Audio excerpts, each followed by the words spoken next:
Thursday afternoon in Melbourne, and look what I got in the mailbox today. This is the first issue of the Awake for 2018. There will only be 3 of these that have come out. So let's dive in and have a look at what this particular edition has to say. Well, this particular edition, all 16 pages, is on the way of happiness. So we see here in the table of contents the subjects that we're going to look at: finding the way, contentment, generosity, physical health and resilience, love, forgiveness, purpose in life, hope, and learn more. So in finding the way, it says here, do you consider yourself to be a happy person? If so, what makes you happy? Well, my first thought was not being in a cult. And down in the paragraph it says there that one of the things is finishing your schooling.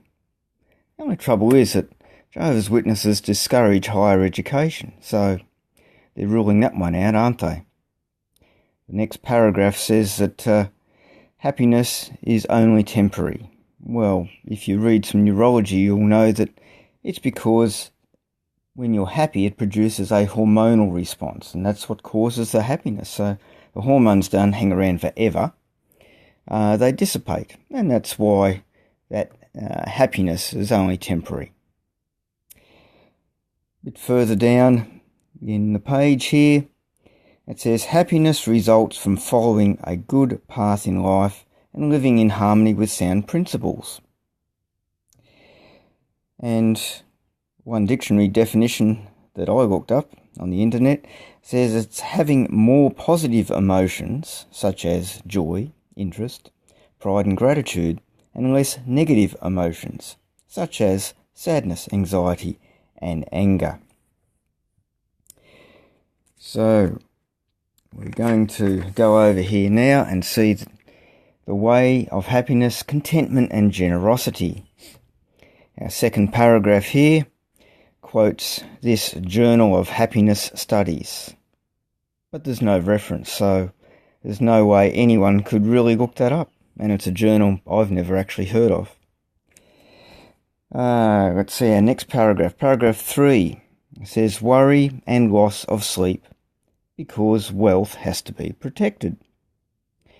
And then at the end it quotes Ecclesiastes 5:12 about sweet is the sleep of one serving, whether he eats little or much, but the plenty belonging to the rich one does not permit him to sleep. So my thought here was, how does someone sleep on the street? Or if they're a beggar who is hungry? And does Bill Gates sleep well too? Interesting, isn't it? Next paragraph says, disappointment when the promised happiness fails to arrive. Well, this whole paragraph tends to contradict the previous one,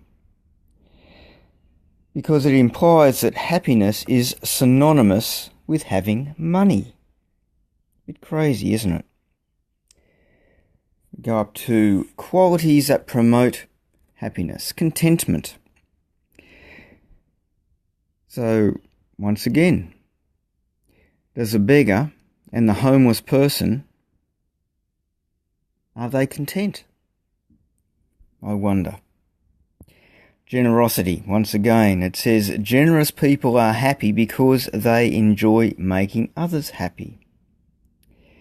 So, I thought, well, Bill Gates donates billions of dollars each year. So to be generous, you have to have some money. But that once again contradicts this paragraph 3, where it quotes Ecclesiastes 5:12. But what the watchtower is getting at here is that a generous person has to do what the watchtower says and devote all their time and energy to preaching their doctrine and their dogma. Next subheading is putting people before things. And the point, it says down here in this first paragraph, it says loving relationships with others are more valuable than material riches, and they're vital to happiness.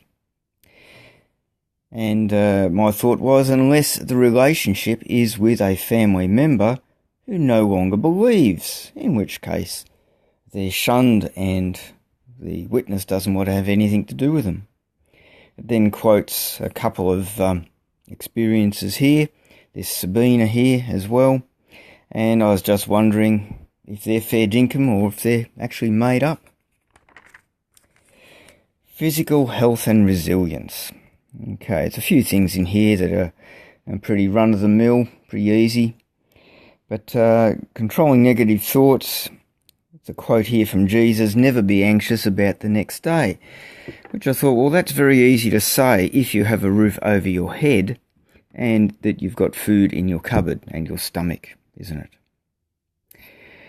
Next paragraph says, try to focus on positive things. And it refers to a doctor in Scotland. But once again, there is no reference, so you can't really look this up anywhere to see that this doctor in Scotland, whether he's real or not, actually said this. Under building resilience. So, we see here where it says, seeing opportunities instead of obstacles.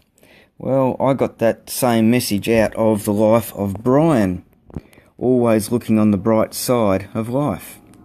In modern psychology terms, it's called reframing. There's this experience down here of this person. Supposedly went to university and then his life spiraled into drugs, alcohol and sexual immorality. Well, if this is actually true and this Steve is actually real, the whole paragraph seems to imply that if anyone goes to university, their life will spiral into drugs, alcohol and sexual immorality, the way the paragraph is phrased. Love. Well, second paragraph here says that the Bible talks about a superior form of love that causes a person to show sincere concern for the welfare of others. And it is by no means devoid of warmth and feeling, unless, of course, you're a person that is being shunned by your relatives. And next paragraph says that love, this is quoting 1 Corinthians 13, 4-8, it says love does not keep account of the injury. If that's the case, then why are family members shunned forever, unless they decide to go back to the cult? Following paragraph says that love never fails. Because it is patient, it is kind and forgiving, and is a perfect bond of union. But this is a little bit different from the watchtower's policy of shunning, which seems to destroy families and alienate family members from each other. Now, a little bit further on, the two will become one flesh, talking about marriage partners. It says, if unfaithfulness shatters trust and can wreck a marriage. If children are involved, they may be emotionally traumatized, feeling unloved, insecure, or even resentful. So shunning a person does not do this? Interesting. Everyone I've spoken to who is being shunned, they feel like this because they are being shunned. A bit further down, we've got another example here of this woman named Jessica. So is she real or is she made up once again? Under forgiveness. Okay, down here we've got let anger and bitterness sour relationships. Well, perhaps I thought this is why, or because, ex-Jehovah's Witnesses are shunned and vilified and referred to as mentally diseased. So why wouldn't they be angry or bitter in that sort of situation? So what is forgiveness? Forgiveness means to be pardoning to an offender. It does not mean condoning the wrongdoing. Rather, forgiveness is a well thought out personal choice that reflects a loving commitment to peace and building and maintaining a good relationship with the other person, unless of course they're shunned. Now, forgiveness continues on. Continue putting up with one another and forgiving one another freely, even if anyone has a cause for complaint against another. Quote from Colossians. But this doesn't seem to apply for Jehovah's Witnesses in their treatment of ones who no longer believe what the witnesses believe.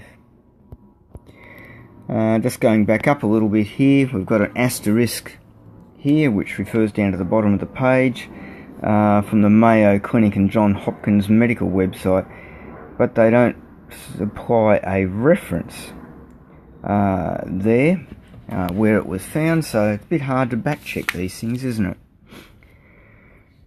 And forgiving yourself. It says, associate with friends who are encouraging, positive and kind, but who will also be honest with you. But if you are honest about your doubts, you won't be encouraged.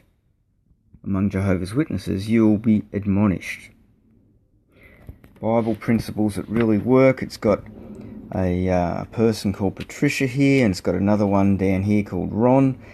I wonder if they're real or made up. Purpose in life. It quotes from a book here, or what some people say. There is no gods and no purposes. There is no ultimate foundation for ethics and no ultimate meaning of life. Does not supply a reference here at all. And note they've got this added text when it says claim Professor of History Biology William Povine. He added, so the watchtower's been caught out many times using an ellipsis to alter the meaning of a quoted person's words. So they insert these words here now instead of an ellipsis to perhaps cover up what they were actually saying. So this Professor Provine, if we had a reference, we might be able to read what he actually did say, and it may be very much different to how the Awake magazine is portraying him. Going down here, we look at this neurosurgeon, Dr. Alexei Marnov. Well, there's no reference here about where this person worked, what he did, if he wrote any journal articles where he might have said this. Even if Awake had actually interviewed him, they could have put in an interview with Awake magazine, Dr. Marnov said, quote. But we haven't got that. We've just got to assume that this is correct. We've also got this plasma scientist, Dr. Huabi Yin. We've got the same problem there. There's no reference at all whatsoever. Down the bottom of the page, we've got a quote from Isaiah 45:18, which says there that God did not create it, the earth, simply for nothing, but formed it to be inhabited. And I thought, yes, that may be true, but why would he create a universe, most of which cannot be seen with the unaided eye? This is quite interesting, isn't it, friends? Yes. So we're past the halfway point. We're nearly finished now. So I'm just giving my hand a rest, turning it over. It's actually difficult holding the phone for this long, doing this live streaming. So God did not create the earth simply for nothing, but formed it to be inhabited. We need something to live for. To keep alive and mentally healthy, we need something to live for. Is part of a quote. And it says further down here, whose lives have purpose. They show widespread health benefits. They have reduced their risk for cognitive and mental impairment. So, do these two things apply if the reason a person gives to live for and the purpose that they have in life is different to Watchtower preaching? Perhaps their purpose for living is science, or perhaps medicine. But the Watchtower is subtly not meaning that. They are subtly saying that you have to do what the Watchtower says that you have to do to have any meaning or purpose in your life. So, a little bit misleading, isn't it? Very subtle indoctrination there. Now, here we come to the magic bit. The way of happiness, hope. So, hope is an essential element for our spiritual lifeblood. The book, Hope in the Age of Anxiety. Well, once again, we don't have any reference here, so a bit hard to look this up. Even if we found the book, you'd have to read through the entire book to find that particular quote, even if it is in there. And secondly, I've noticed right throughout this whole article, why are there so many books from Satan's world quoted? Quite incredible. Next paragraph. Quotes from Psalm 146 verse 3. It says, "Do not put your trust in princes nor in the Son of Man who cannot bring salvation." Surely this must apply to the governing body because they're princes of the organisation and they are also sons of men. And they certainly can't bring you to salvation, can they? So we'll go down there. Over here now to this paragraph. Jesus foretold future events, including those that would mark the final days of the present world. Or did he actually say all the things he did with a reference to the end of Jerusalem in the year 70 CE? I wonder. The calm before the storm. Now we come to the carrot and stick. Towards the bottom of the first paragraph here, it says, because of the increasing lawlessness, the love of the greater number will grow cold. That coldness is evident in many ways, such as shunning. In the last days, people would be arrogant and fierce, families would lack natural affection, religious hypocrisy would be commonplace. Well, doesn't all of that describe the Watchtower and many Jehovah's Witnesses exactly to a T? The next two paragraphs here is the call to join our cult pitch, basically. So on the back here, this is the sign-up page if you want to become a cult member. It says if you want to learn more, you can answer these questions here, but you have to go to jw.borg. And it says here, do all religions lead to the true God? Well, if you talk to people of different religions, every single one of them will tell you that their religion is the right one. That's why they're part of it.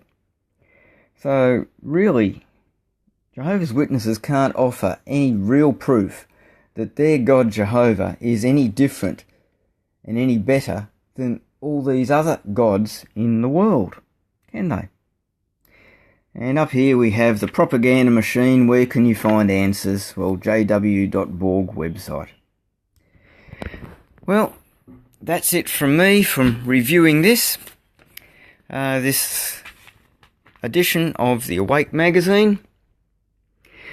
So if you should happen to be walking along and you see a cart that's got this particular magazine on there, perhaps you might remember some of the points that I found in here.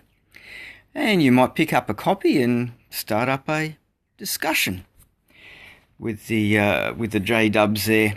And you might be able to bring some of those points out, because they're only bringing out 3 of these magazines a year now.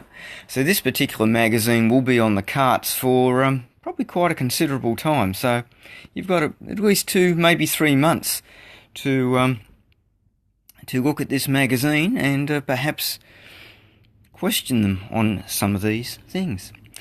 And lucky me, I also got an edition in this magazine. Look, you are invited. I don't think so. Bye for now.